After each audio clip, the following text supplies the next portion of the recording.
isip ko kung ang paghihintay ay buong buhay, siguro mananatili akong nakapapokus sa aking kinaupuan. Hindi ko titigilang titigan ang mga salit-salitang nagdaraan, habang pinapatay ang oras sa iyong pagdating.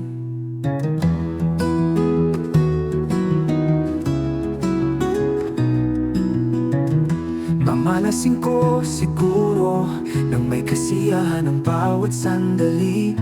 Walang espasyo ang inip na sa kaisipan ko'y magwawaksi. Pasasalamatan ko siguro ang kalendaryo sa kanyang paglipas. Hindi panghihinayangan ang mga minutong aalpas. Kung tatanungin mo ako kung bakit, ang isasagot ko'y ganito: mas mahalaga kasi sa akin ang dulo kaysa umpisa, ang pangwalang hanggan kaysa panghabang buhay.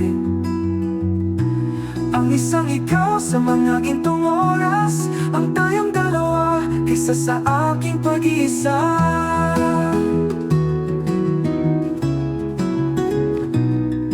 At kung tunay man ang ganitong pagkakataon, hindi ako manghihinayang na pinalipas ang panahon, dahil buong puso ko itong idinulog sa itaas, na ikaw at ako ay maging isa sa darating na bukas.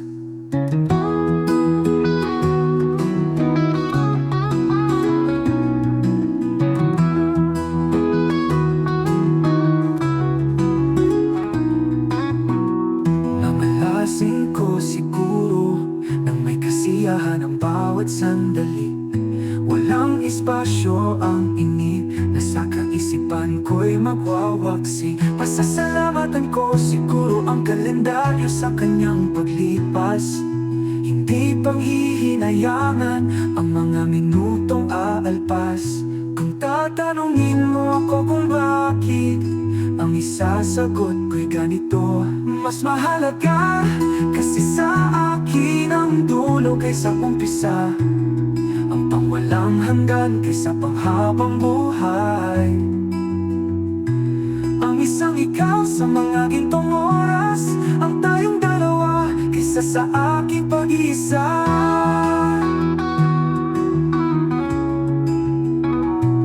Mas mahalaga kasi sa akin ang dulo kaysa umpisa, ang pangwalang hanggan kaysa panghabang buhay.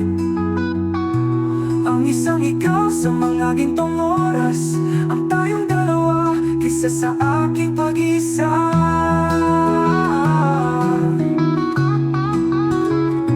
Aking isa.